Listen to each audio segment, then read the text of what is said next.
Thank you everyone for joining the Crow Canyon webinar this week. This is our last webinar for the year.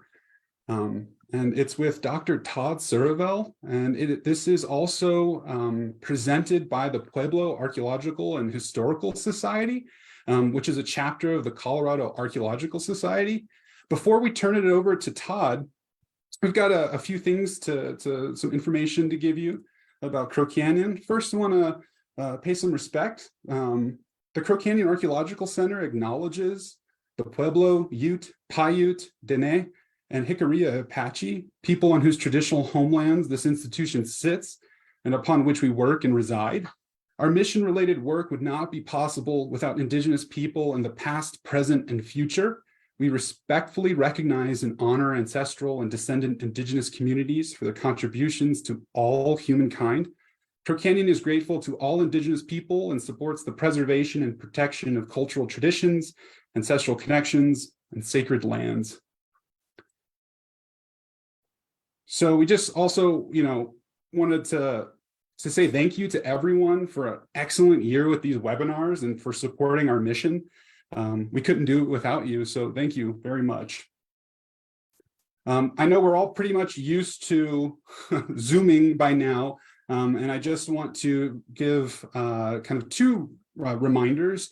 If you have any questions at all for Dr. Surovell, please put them in the Q&A.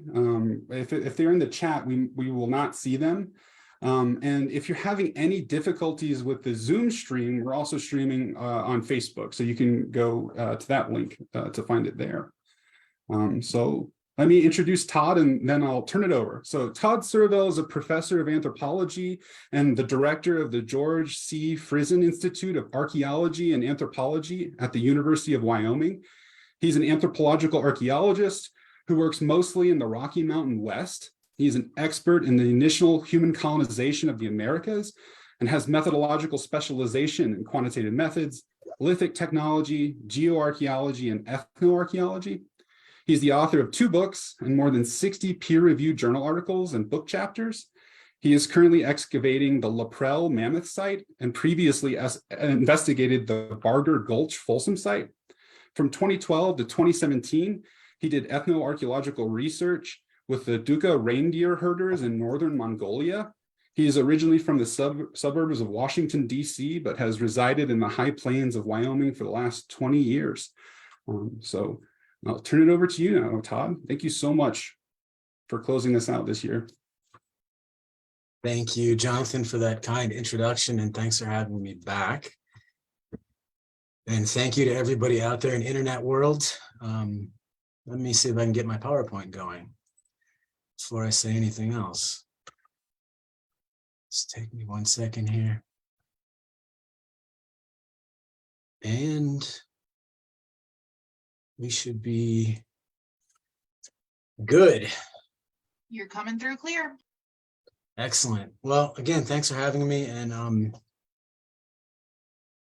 this is my 3rd time doing this. Taylor said that I have a good reputation with Crow Canyon audiences, and because this is my 3rd time doing it, I thought I would take the opportunity to ruin that reputation by talking about a topic that shall not be controversial at all.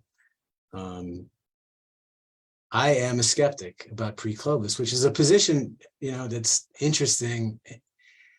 In my career, when I was a young archaeologist, in fact, when I was a student, I think sort of the Clovis first position was kind of dogmatic.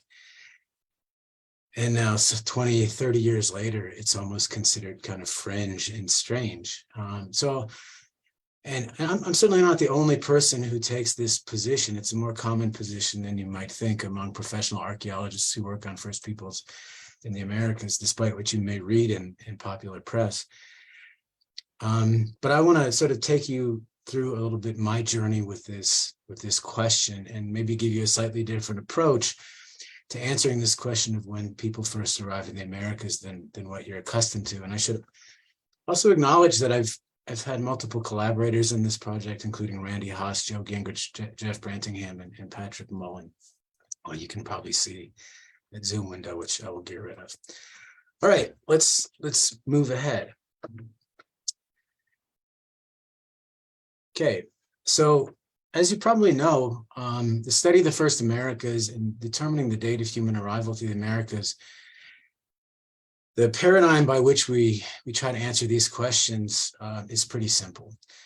It's one that I call the oldest site wins. And basically the way it works is that we look at the bulk of the archaeological record, the tens of thousands of sites that have been excavated over the course of American archaeology, and we simply ask which one is the oldest. Now, the way we evaluate these sites is typically with respect to three criteria. Do they have artifacts that are clearly made by human hands or human remains? Do those things occur within buried, undisturbed stratigraphic contexts? And are those things associated with something that's datable and dates that are good, not contaminated, not problematic, what we could call incontrovertible dates? And this paradigm has been around for a long time. It was really initially a creation of Thomas Chamberlain and Alice Erdlichka in the early 20th century, really evolving from late 19th century debates about the timing of human arrival to the Americas. And then Vance Haynes contributed to this as well. And it's a pretty simple idea, right? We consider a site valid and the oldest if it's got artifacts buried in stratigraphic context with good dates, whether they're radiocarbon dates or some other kind of dates. Obviously, before radiocarbon, this hinged on association with extinct fauna. If those three criteria are met, we say, yep, that site's good, and we've pushed back the date of colonization. The oldest site wins. What I'm going to argue is that this is not an effective way to try to answer this question. Obviously, a little corollary to this is that once we've determined what the oldest site is, we say, okay, well, the colonization date had to predate that by some amount. Okay, that's the basic paradigm by which we've been trying to answer this question for a long time. The archetype of that paradigm, or the classic case that we say demonstrates the utility of this paradigm, is the Folsom site in northeastern New Mexico, where 1927 artifacts were found in association with bison antiquus in a well-buried stratified context, an extinct species of bison, thereby demonstrating humans were in the Americas during the Ice Age. This part of the story is well known. We know that shortly thereafter, at Blackwater Draw, also in northeastern New Mexico, between the towns of Clovis and Portales, and a gravel quarry, stratigraphically beneath Folsom artifacts, Clovis artifacts, what we now know as Clovis artifacts, were found associated with mammoth remains, thereby pushing back the date of colonization a little bit more. Although at the time in 1936, before we had radiocarbon dating, knowing exactly what the date was complicated. We've got that pretty well figured out now, at least in terms of the age of Clovis. Now I want to put this in the context of my life and my career. So by 1973, this is March of 1973, March 9th to be specific. The reason why I'm so specific about this is that this is almost exactly 2 weeks before the day of my birth. Paul Martin publishes this paper in Science called The Discovery of America. And I would say this is sort of your classic, absolutely classic Clovis first model. Now we've been doing what we call Paleo-Indian archaeology for almost 50 years, let's say 45 years at this point. We've got a pretty good understanding of the record, the North and South American record of Pleistocene archaeology. And Paul Martin develops this model that not only is a model about the timing of human arrival, but the relationship between humans and extinct animals. And this is the Clovis first model, and it's absolutely classic version. Again, this is before I was born. This was kind of the idea that was very much in vogue. The latest Pleistocene, we have glaciers over the top of North America blocking the way. Obviously, people arrive across the Bering Land Bridge, the way south is blocked. As the glaciers recede, an ice-free corridor opens up between the two ice sheets, and around 13,000 years ago, a passable corridor opens between them, allowing southward migration. Now, that number doesn't jive with what you see in that figure because 13,000 is a calendar age. At the time in 1973, we're talking about radiocarbon ages. So they are actually roughly equivalent. And then Paul argued that the first Americans who were makers of fluted points spread throughout North and South America in only about 1,000 years. With this rapid migration, that rapid migration fueled by the by predation of large species of extinct animals like mammoth and mastodon, camels, horses, etc.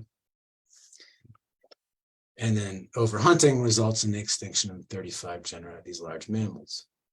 Again, this is the state of the art 2 weeks before I'm born.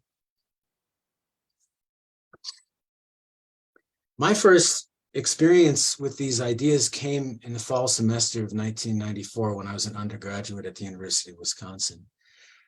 When I took a class from Dr. James Stoltman, who you see here.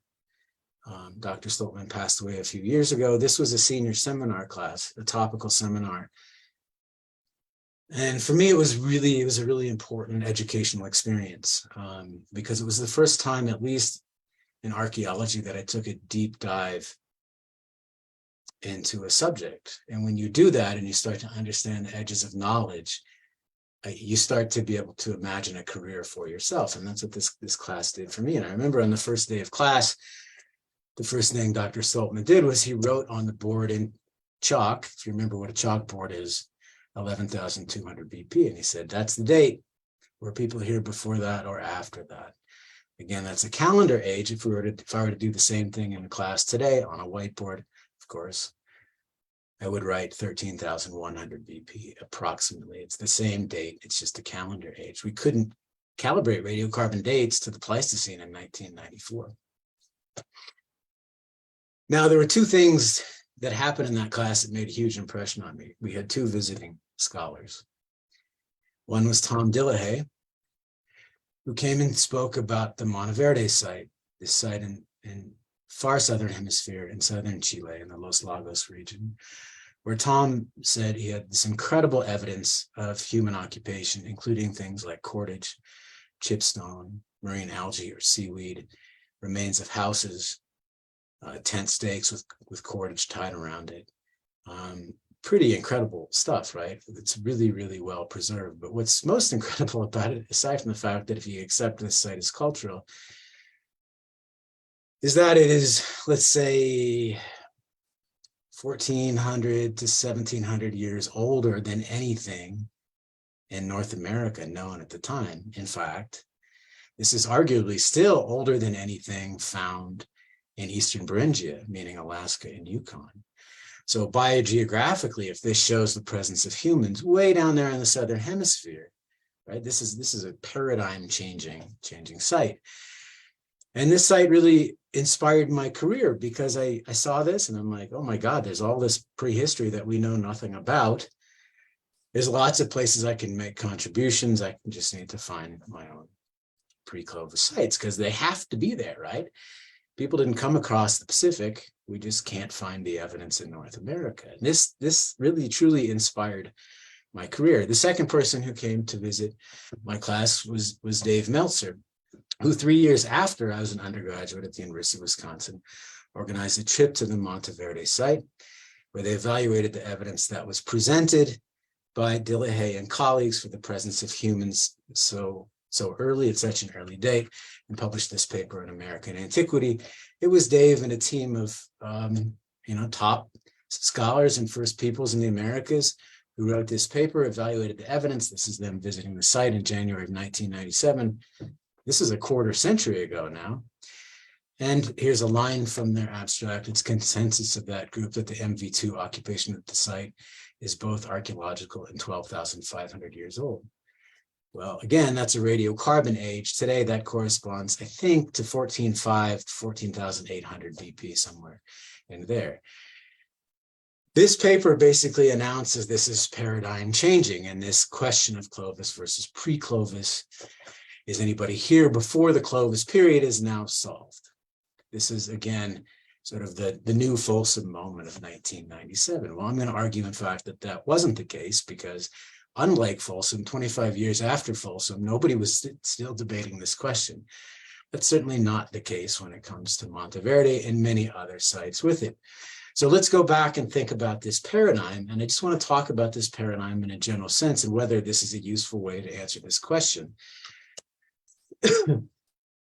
Well, I mean, let me just make a simple observation. We've been debating this question now for over 120 years, and we don't know the answer. To me, that suggests maybe that we're doing this the wrong way, and that this paradigm really isn't the right way to answer this question, because it is simply not yielding resolution. Now, why might that be? Well, in order for this to work, right, for one, you have to agree what the oldest site is. So let's talk about before I go there, let's talk about how this paradigm works in reality, right? I'm sure you've seen this. In fact, when this talk was posted on Facebook, I saw a lot of people commenting, well, I want to hear what Todd thinks about site X, site Y, site Z. That's not what I'm going to do today. I'm not going to tell you my issues with Monteverde or Paisley Caves or the Cerruti Mastodon or whatever site is your favorite site. This is how this paradigm operates in reality. And I'm sure you've seen this play out if you have any connection to this field of study whatsoever. Archaeologist A says, without a doubt, my site shows humans were in North America 15,000 years ago. Archaeologist B says, hold on a minute, I think there's a problem with your radiocarbon dates. Archaeologist A says, the only problem here is your attitude. I'm just being a careful scientist. Actually, you're being a closed-minded jerk. Have you thought about context? Are you sure those artifacts aren't intrusive? And we end up in these endless debates about the fine points of the artifacts, age, and stratigraphy of these sites that sometimes yield resolution, right? Sometimes we can say, okay, this site isn't what we thought it is, but very often we just end up in these very angry, never-ending debates. So, consensus, what's the oldest site? In order for this to work, we have to agree what the oldest site is. Here are some choices. You tell me. Every archaeologist has their favorites, right? It's certainly not Laprelle. It's not my site in Wyoming, but I suppose you could make that argument. Is it Wally's Beach in Alberta at 13.3? Is it Fin del Mundo at 13.4? Is Fin del Mundo really that old? Is it Paisley Caves and the Coprolites at 14.2? Is it component 2 of Monteverde at 14.5? Is the Page Lassen site in Florida at 14.55?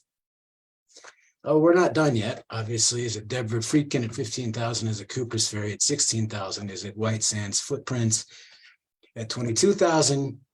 Or could it be component 1 of Monteverde at 37,000? Or could it be the Cerruti Mastodon at 130,000? If you think we're done, we're not. Could it be Calico Hills at 200,000? Ask the investigators of these sites. They'll all give you different answers, as will virtually any archaeologist you ask. You can't use this paradigm to answer this question if you can't reach consensus about what the oldest site is. That's my argument anyway. Argument 2, let's take this paradigm to its logical end. You hear this all the time in New World colonization studies. In fact, you hear it all the time in most archaeological studies. We need more data. In fact, if we just get more data, we'll finally answer the question. We just need to find the right sites. We just need to be better about finding sites. We need to find sites in the right places. Well, okay, let's say we dig all of the sites. Let's take it to its logical end. Where 1,000, 2,000, 3,000 years from now, there is no archaeological site left to be found. We've dug them all. We know every archaeological site that exists. We've dated them all. Do we now know for sure when people have colonized the Americas? Of course we don't, right? Because the archaeological record is incomplete. This tells you, right? There could have been earlier sites and we just couldn't find them because they're now gone. What this tells you is that you can keep doing this exercise of saying we need more data and more sites and more dates forever, and you still won't answer the question, even if you could reach consensus. This tells you alone that this paradigm can't answer the question. I'm not saying this paradigm is completely worthless, but this paradigm alone simply cannot answer the question. You need something else. Another problem, negative evidence. How do I show that people weren't in the Americas 20,000 years ago, or 40,000 years ago, or 1 million years ago using this paradigm? If I go dig 100 square meters in 20,000-year-old sediments and find nothing, does that tell me that people weren't present? Of course it doesn't, right? Same way if I dug 100 square meters in 3,000-year-old sediments and I don't find anything. It doesn't tell me that people weren't present. Proving a negative or establishing absence empirically is not possible. This is why we continue to argue about, for example, whether the Loch Ness Monster exists. I don't care how many nets you drag through that lake or how many sonar trips you take across that lake, and you don't find evidence for that dinosaur living in a lake in Scotland, people will still say absence of evidence is not evidence of absence. So how do you demonstrate absence? Well, one way to do it is to think about this problem theoretically. Let me give you a theoretical argument for why Loch Ness Monster probably doesn't exist. That lake was under a mile of ice 20,000 years ago. Not the best dinosaur habitat, right? My point is we can't determine the date of colonization by digging alone. Now, people tell me I'm too theoretical, I model too much. I do plenty of digging myself. And I love digging and I love doing field work, but you simply can't answer this question simply by digging archaeological sites. You need something else. We must use other approaches. And I think there are many, many independent ways and new ways we can try to answer this question. And we really need to free ourselves from this 120-year-old paradigm. If we haven't learned how to do things better in 120 years, I think there's something fundamentally wrong with our profession.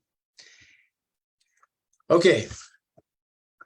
Here's my approach today. This is not the only approach. I'm not telling you this is the correct approach, but this approach helps me to think about this problem and yields to me what is a pretty clear answer until somebody tells me what I'm doing wrong here. And I absolutely welcome your critiques.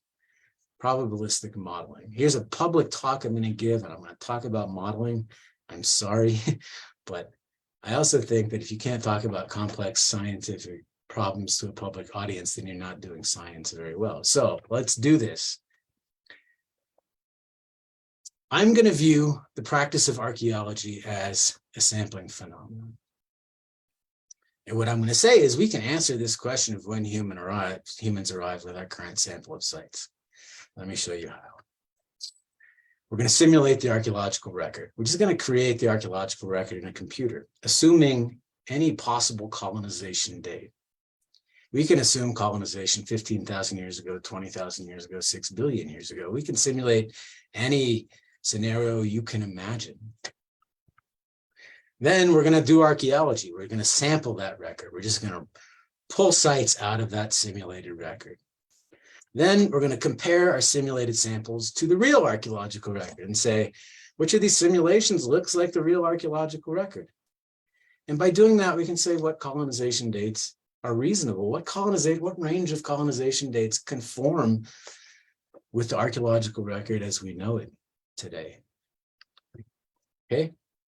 And by doing so, we can say what colonization dates are compatible with the archaeological record as we know it. We can also ask, what do we have to assume about these simulations in order to create an archaeological record of pre-Clovis? What kinds of assumptions do we have to make, for example, about humans if humans arrived here 40,000 years ago? And are those reasonable assumptions?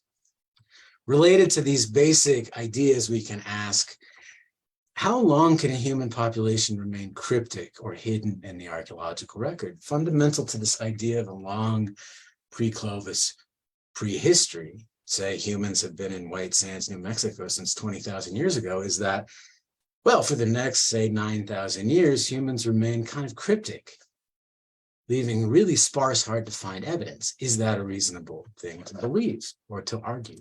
Okay. So here's how you do something like this. We make some assumptions, right? When I talk about North America for the purposes of this study, this is the space I'm talking about. I could simulate any space, but this is the space I'm going to talk about. The unglaciated parts of North America south of the continental ice sheets. And what I do is I create a model of human populations over time, which for the period after, from Clovis and beyond, we have a pretty good idea of human population sizes. This paper by Matthew Peros et al. Gives us a really good reconstruction of human population from 13,200 BP on. So I'm just going to use that as a fixed part of this simulation because this will just replicate the archaeological record that we know about. Then I'm going to assume that colonization happened sometime between 20,000 and 13,200 BP, although I can simulate older dates. If I wanted to, I'm just going to show you there's really no reason to.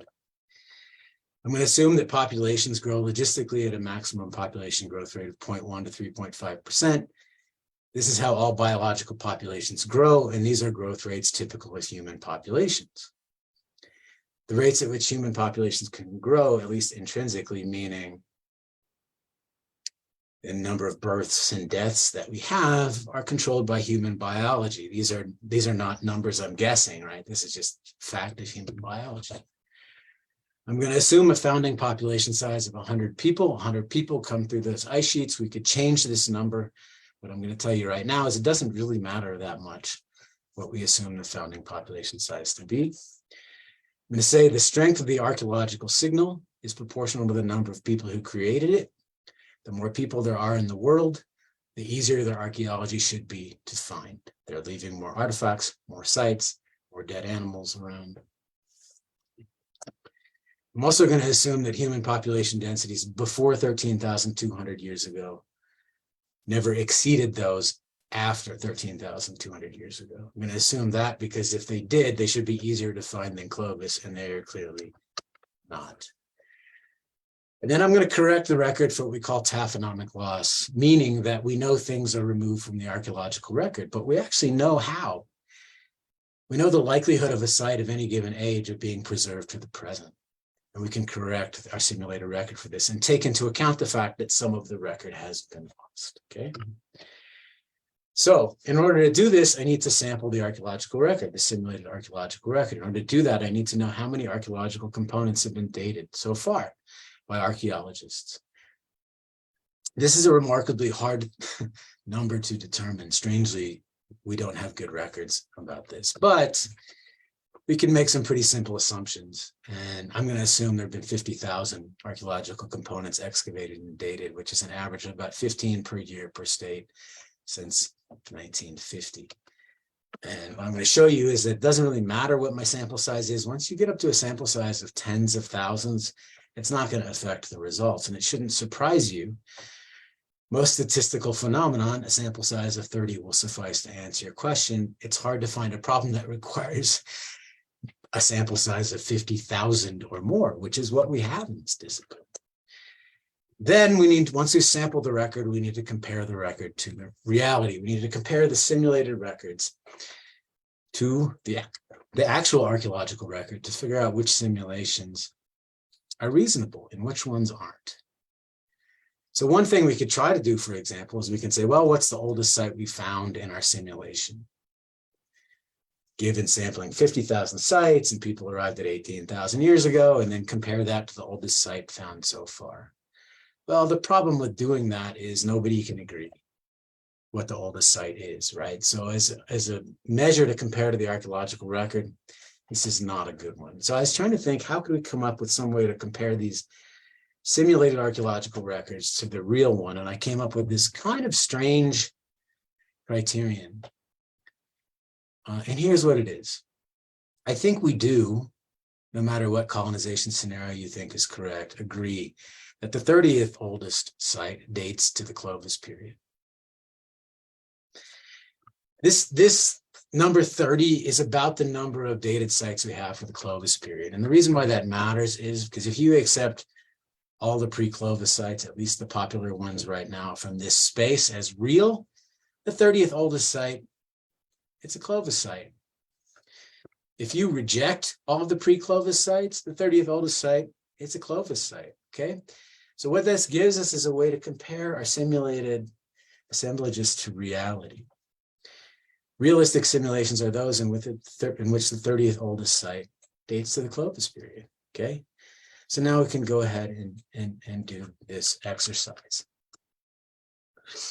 Another benefit of using this 30th oldest site criterion is basically saying If we have colonization at, let's say, 16,000, by what date would we expect to have a robust archaeological signal? Meaning 30 sites that date to or before that date. So it's kind of a useful number that way as well. It's basically what date would you expect to have this really clear, robust archaeological signal? So here's one result of simulating this process that I find kind of appealing. So what you see here, we're simulating archaeological research. On the x-axis, we have sample size, meaning how many sites have been excavated. And then on the y-axis, the age of the oldest site that we expect to have been discovered. And these different curves are modeling different human population growth rates. These are all for simulations where we assume a colonization date of 16,000 BP. And what you can see is all these curves are similar in that they slowly increase. As we do more archaeology, we push the date of colonization back and back and back and back and back as we find older and older sites, right? Ultimately, you can't find a site older than the colonization date. So that dashed line at the top is the colonization date. That forms what's called an asymptote. That's the theoretical limit. You can't find a site older than that. Okay, so in general, this is how we expect the history of archaeology to proceed, no matter what the colonization date is. As we dig more sites, the oldest site should asymptotically approach that colonization date.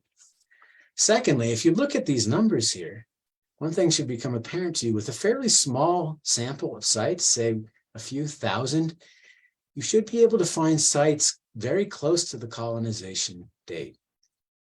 Notice the y-axis here starts at 12,000. So in the worst case, right, for this curve here, which corresponds to populations going at a very slow rate of 0.1% per year, after a couple thousand sites excavated, you should be able to find a site that's within 3,000 years of the colonization date. If human populations grew quickly, you should very easily be able to find, with very small sample sites, older than 15,000 BP, which obviously we haven't been able to easily do that. Another thing to note about this is that no matter what, there's expected to be a gap between the actual colonization date and the oldest site found, because those first sites should be very, very rare, because we're talking about very small numbers of people, and a lot of that record has been lost. Okay, so we're never going to be able to find the oldest site, so you can forget about that.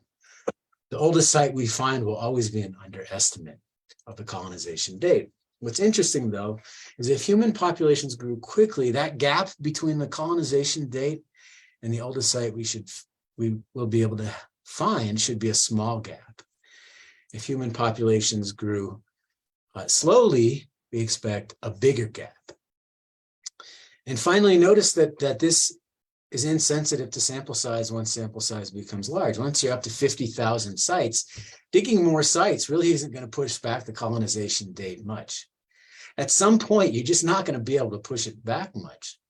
And if you think about this, I mean, we dug 50,000 archaeological sites. Maybe that's an estimate. We still haven't answered this question. I mean, what problem in science requires a sample size of greater than 50,000 to answer the question? This is a really strange problem, in my opinion. Now, I just want to note casually, this is kind of a silly graph, but it's also realistic in that this is the history of American archaeology, right? I mean, in 1908, we find the Folsom site that pushes the date of colonization back well into the Pleistocene. Before that, we didn't know exactly what it was, but it was Holocene. 1932, we get to Blackwater Draw. Now, I don't care what you think is the oldest site, unless you take an extreme position like Calico Hills or Cerruti. This curve has to be very flat, right? We have not pushed back the date significantly beyond the Clovis in 90 years. Even if you accept, let's say, White Sands, that only brings it up to, about here, 20,000. So this just shows you this simulation is capable of producing results that mimic reality. Okay, here's a crazy graph, but it's the kind of thing that you can do when you create simulations. Here I've run almost 5,000 simulations, and here's the relationship between the colonization date in those simulations and the age of the 30th oldest site excavated in those simulations. And in general, there's a positive relationship, right? As we allow for older and older colonization dates, of course, we're going to find older and older sites. But remember, the way we can now tease apart which simulations are realistic and which ones aren't are those where the 30th oldest site dates to the Clovis period. And this is a very, very narrow range of possible cases. And this tells us what possible dates of colonization are given the archaeological record as we know it today. And according to this simulation, there's actually a fairly large range of colonization dates that are possible. According to this simulation, people could have arrived in the Americas south of the ice sheets anytime between 13,400 and 18,700 BP. It's a pretty wide range of dates. And I should note, every one of those dates is pre-Clovis, at least according to some people. You could argue about whether there are Clovis sites at 13.4, argue about exactly when the start of Clovis is, but you could make the argument that all of these dates are pre-Clovis. So yes, pre-Clovis is a reality if you accept my simulation. But what I want you to notice is that most of these colonization dates that are realistic fall within a fairly narrow range. And when you simulate this, what you find very clearly, there aren't that many assumptions that go into it. And there's really only one assumption that matters that affects this question of what is a plausible colonization date? And that's the population growth rate, the maximum population growth rate of people when they arrived to the Americas. Did their populations grow quickly? Did their populations grow slowly? And what you'll notice is that if we allow for rapid population growth, say above 1% or more, we get to a very, very constrained range of possible colonization dates. The only possible colonization dates that make sense given the archaeological record as we know it are between 13,400 and 14,200 BP. Very, very narrow range. Now, again, that's if you assume that human populations grew quickly. If you allow for really, really slow population growth, we can get very, very old dates of colonization that are possible, okay? Which then raises the question, of course, what do we expect of colonizing populations? And their populations, would we expect them to grow slowly? Would we expect them to grow quickly? And here's where we have to go into the realm of speculation because there is no simple answer to this question. But based on everything I know about human population dynamics, I think that fast is the expected answer. So let me argue to you why I think we expect human populations upon initial arrival to grow quickly. Okay? And if they do grow quickly, then there's only a very narrow range of colonization dates that are possible. Okay, so let's talk about what this 1% means. 1% annual population growth means that if you have a population of 100 people, you're adding one more person to it per year than you're taking away from it, right? I'm talking about births and deaths. Human populations can easily do this. This is not a crazy rate of population growth. They can't do it for long periods of time, but they can sustain this for short periods, several centuries. And in fact, the world's population today is growing at a faster rate than this. On average, about 1.5% per year, and in places well over that, okay? This is not an implausible number in any sense. We know from biological principles of population growth, and it doesn't matter whether we're talking about humans or any mammal or birds or fish or plants or microorganisms like bacteria or fungi, all biological populations grow the same way. This is what we call the logistic population growth curve, where populations growth rates accelerate and then slow as they approach a carrying capacity. The carrying capacity is defined by environmental ability to produce food, essentially to support populations. What we know is that population growth rates are maximized when people are farthest, or any biological populations are farthest from the carrying capacity, because there's nothing limiting population growth, right? There's no food shortages. There's no crowding diseases. There's no density-dependent factors to limit human population growth at the start.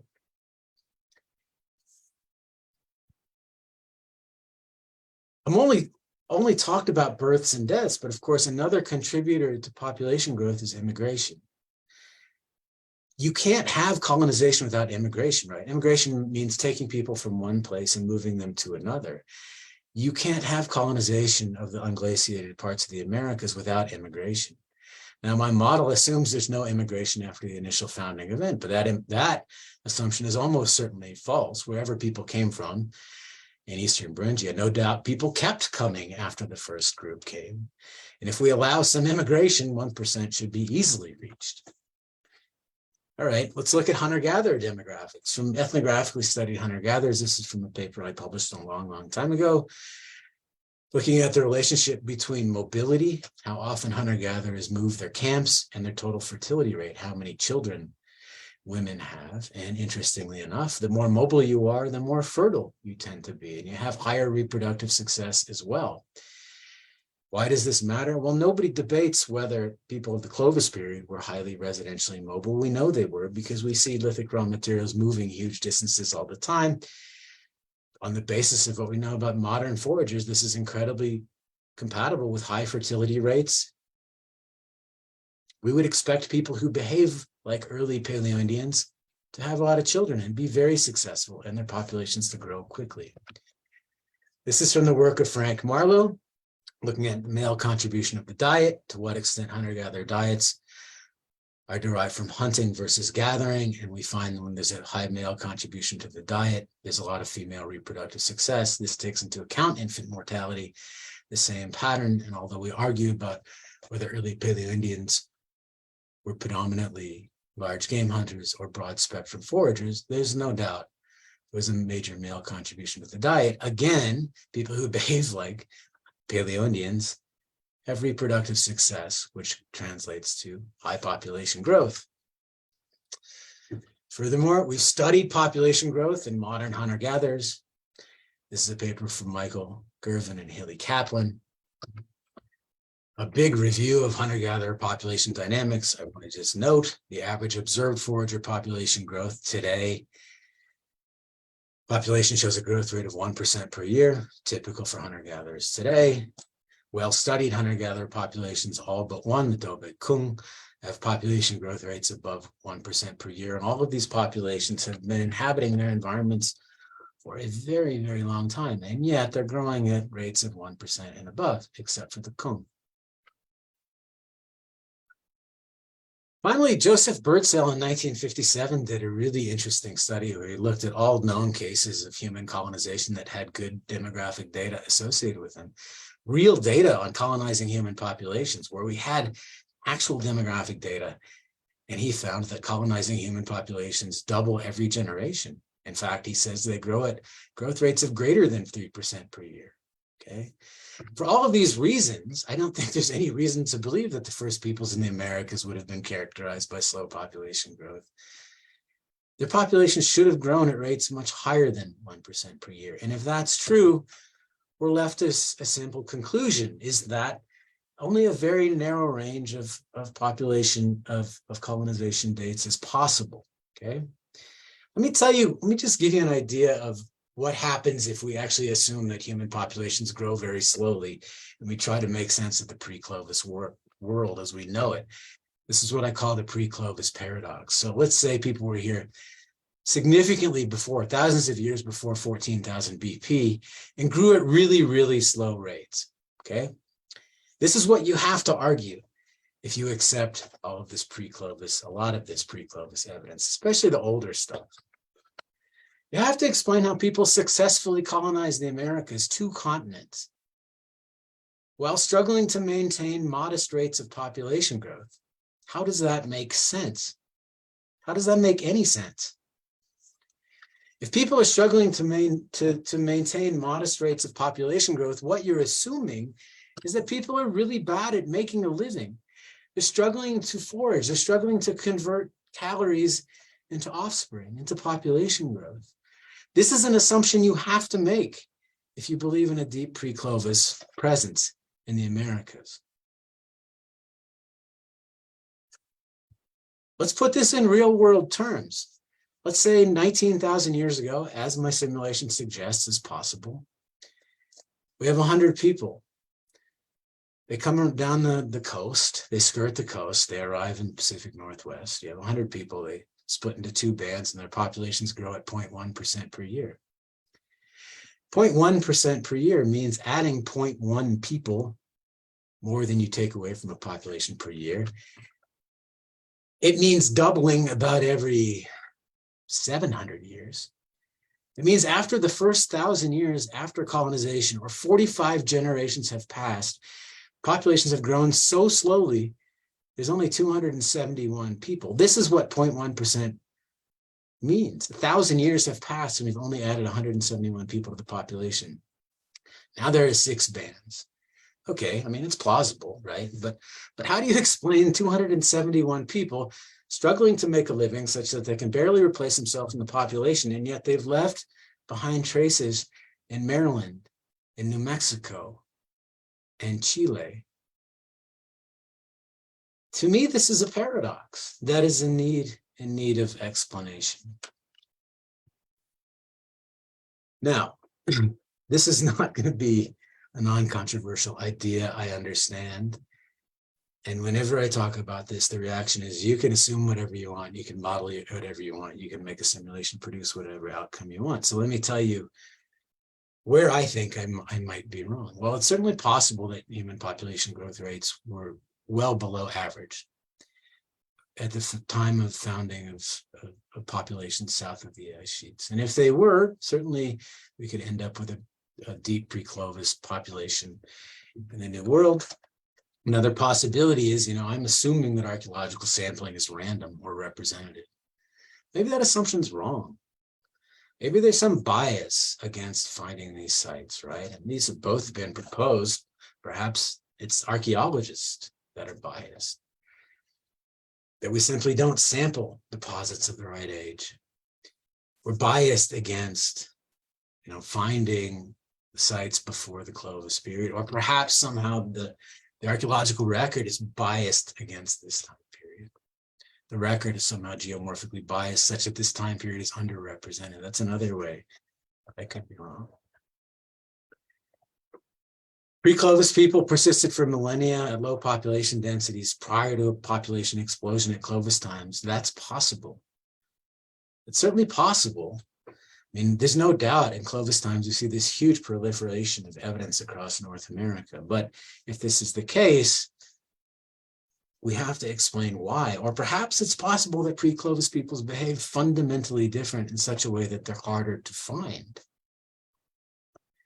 Or perhaps there's something else I haven't thought of that you can bring up, and I'd be glad to hear it. But to conclude, I would argue that if population growth for the first peoples in the New World was average or above for hunter-gatherers, the most likely dates of entry south of the continental ice sheets are between 13,400 and 14,200 BP. This obviously leaves room for pre-Clovis. It just doesn't leave room for deep pre-Clovis. And some people would argue all of these dates are pre-Clovis. But what I would say is that colonization before 14,000 years ago is unlikely. And that if Clovis was not first, it was very close to first. It's hard to imagine people here significantly before that. It's because you have to come up with some demographic explanation for why pre-Clovis sites are so rare. And it's not simply okay, as we've been saying for a long time, to say, well, human population densities were low, so sites should be rare. You really need to explain why that's the case. Why were human population densities so low and remain so low for so long? According to this simple exercise in modeling, what it shows is that a significant archaeological record, 30 or more sites, should be present in the archaeological record and discoverable within 1,200 years of colonization. In the absolute worst case, especially when you have such a huge sample size like we have today. What's clear is there's an explosion of archaeological evidence associated with the Clovis period in North America. And to me, that explosion that we've known for a long time marks successful colonization. And one thing that kind of bums me out about this is that if I'm right, and by the way, most people think I'm wrong, and that's fine, but if I'm right, think about this, that 2 weeks before I was born, Paul Martin published a paper that basically said this, right? It's like, if I'm right, in my entire life, we've made absolutely no progress in advancing our understanding of this question, which is kind of a depressing thought. But if it's true, and I don't know if it's true, it suggests that maybe it's time to move on from these simple historical questions and start to maybe take a more anthropological perspective on the first peoples in the Americas. All right, that's my talk. Let me have it. That was fantastic, Todd. Thank you so much. You're I'm sure we're going to get a flurry of questions coming in, but we have a few right now. And so one of the, you mentioned before when you're talking about immigration rates, about how that could change things in your model, and how it almost certainly does. But how does actually direction of immigration, say from coastal routes or things like that, how could that change your model? Yeah, it's a good question. I mean, there's no spatial component to this model whatsoever.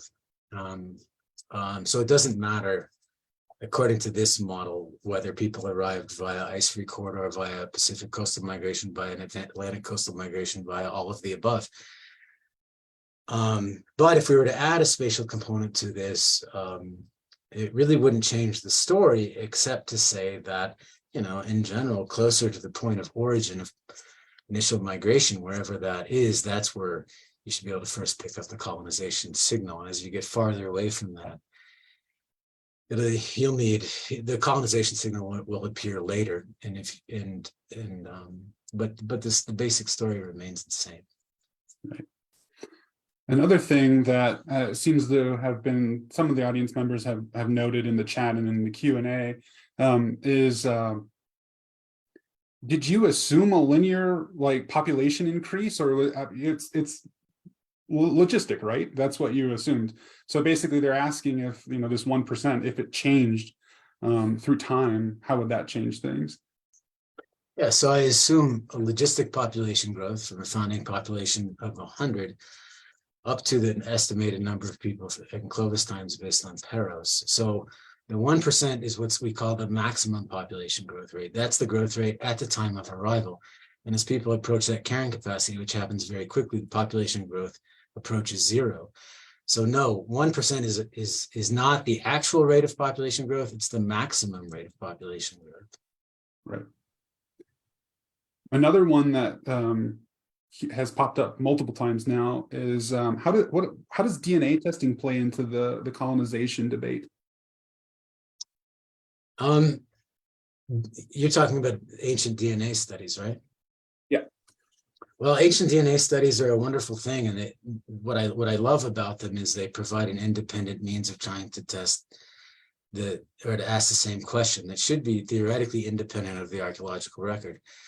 I am absolutely not an expert in ancient DNA, nor am I an expert in genetics, nor am I an expert in dating events through genetics. But when I say we need new approaches to try to answer this question, genetic approaches are a wonderful way to do it. And from what I can tell, there's not much agreement among geneticists about colonization dates. Geneticists seem to be, again, I'm not smart about this stuff at all, but they seem to be very good at estimating what we call divergence dates, when populations separated, which is not necessarily the same thing as a colonization date. So right. It's an interesting and independent line of evidence that has provided and will continue to provide an independent perspective on the same question. Right. Another question that's popped up multiple times is, how do underwater sites factor into sites that haven't been discovered that are underwater that we may never see? How could that change this model? Yeah, right. So, I mean, this is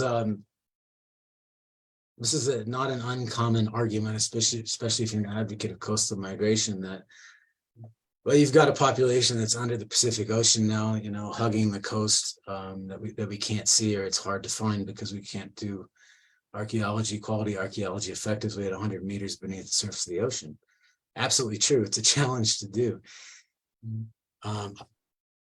I've worked on that problem too. I don't think there's any reasonable reason to believe that even if people were coastally adapted, even if people came down to the coast, that they would basically stay stuck on the coast for thousands and thousands and thousands of years, effectively leaving the interior uninhabited. I'd like to hear an argument for how that might happen.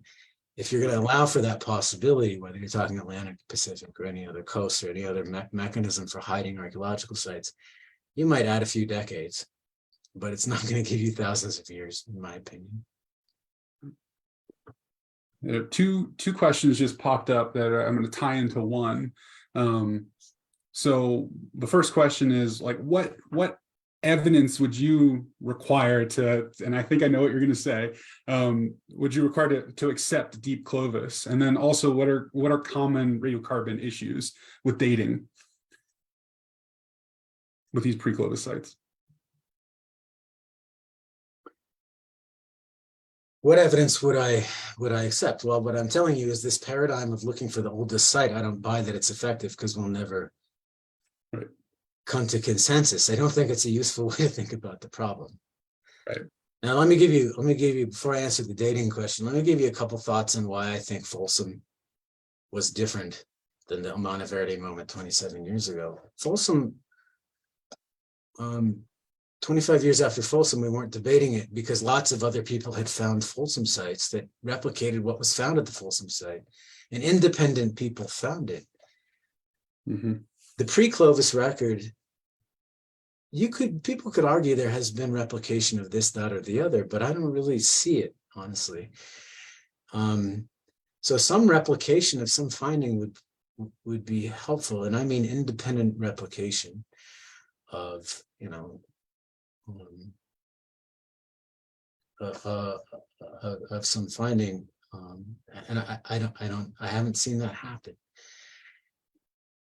Now, radiocarbon dates, oh my God, there's so many potential problems with radiocarbon dates. I mean, in general, radiocarbon dating is a messy, problematic technique. That said, in the 70 years since we've developed it, we've gotten really, really, really good at understanding where we can go wrong.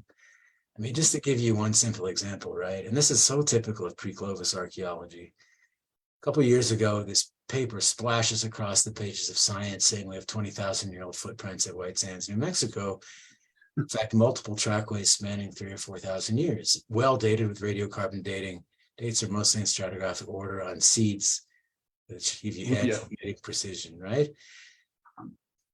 Well, it looks really, really good until people start doing studies of these seeds and discover that they can have reservoir effects that make them look 6,000 to 8,000 years older than they actually are. I'm not telling you that's the case. That's really what's happened here. We're still figuring that out. But there's all kinds of ways that radiocarbon dates can be problematic. I don't mean to say we should stop doing it. I think we do have a really good understanding of radiocarbon dating and how it can go wrong. Yeah, I'm going to use the Rupia seeds as a good example for this too. And let me say one more thing is that, in terms of what I would need to believe this, I really hate the idea that we need this outlier site that's going to change everything. I'm more of a forest guy and less a trees guy, right? I want to see a big explainable pattern in the entirety of the archaeological record. I can tell you that nobody questions the Clovis site. Nobody questions Laprelle, the Clovis site I'm digging, if it's a real site, if it's that old. Nobody questions Shawnee Minnesant Clovis site. Nobody questions the Laner or Murray Springs Clovis site. Why is that? And it's not because of their age, it's because they are qualitatively different from the pre-Clovis record. The pre-Clovis record, in my mind, is qualitatively different from everything that follows. So again, I would sort of encourage people to look at big patterns rather than, focus on these weird outlying archaeological sites. One question that I have that I'm just curious about your opinion on is, questioning the model that the oldest site wins, and that's kind of like the problem that you're seeing here. There's kind of a similar model with, the Pleistocene extinction debates. Do you see differences, though, in these models or how the archaeological data is treated or should be treated in colonization debates and Pleistocene extinctions debates?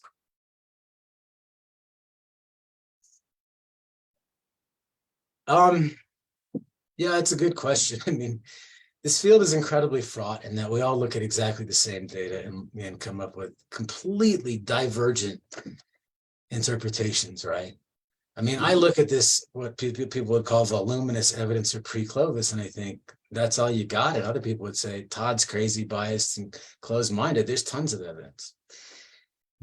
Likewise, you can look at the historical coincidence of human arrival across the world and extinction of large fauna everywhere and say, oh my God, of course people cause large mammal extinctions everywhere.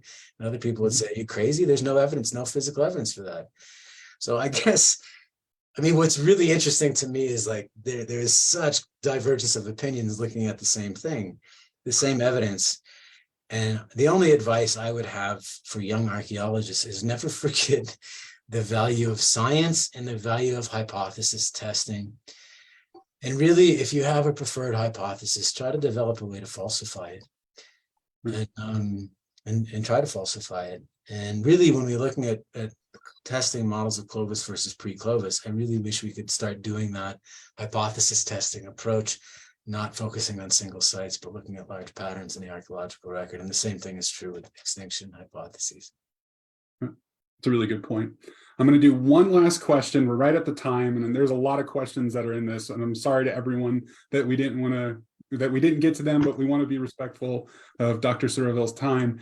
This last question that just came in is: have you looked at validating your model or approach with other places where colonization timelines are better known?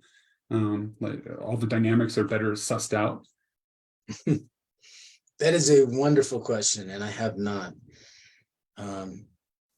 I'll give you two thoughts related to that. One, what is a place where we don't argue about the date of colonization? Yeah, that's a great point. I mean, New Zealand, Hawaii, no, we argue at Rapa Nui, we argue about colonization dates in all of these places. So where I have thought about doing it, and if somebody's interested in maybe pursuing this, let me know, is, for example, if we look at the historical record where we know the colonization date and we come up with, let's just say Laramie, Wyoming, right? We know the founding date for the Euro-American colonization of Laramie, Wyoming. Now we need some material record to compare to that. And we could use this basic model to try to see to what extent we could correctly predict the founding date of Laramie based on, let's say, a random sample of 50 houses or graves in the cemetery or something like that. I have thought about this, but I haven't come up with a good test case for it. But it is a really, really excellent question and a really excellent suggestion. Thank you so much. The last thing Glenda Booth said, tell Dr. Surovell I think he is brilliant. So I just want to end on that. Glad you came, Mom. That's my mama. That's awesome. That's awesome that we picked that out. All right. Well, thank you so much for your time, Todd. We really do appreciate it. It's a great end to the webinar series for the year. Have a great holiday, everybody. Thanks for having me and thanks for coming. I appreciate it. See you.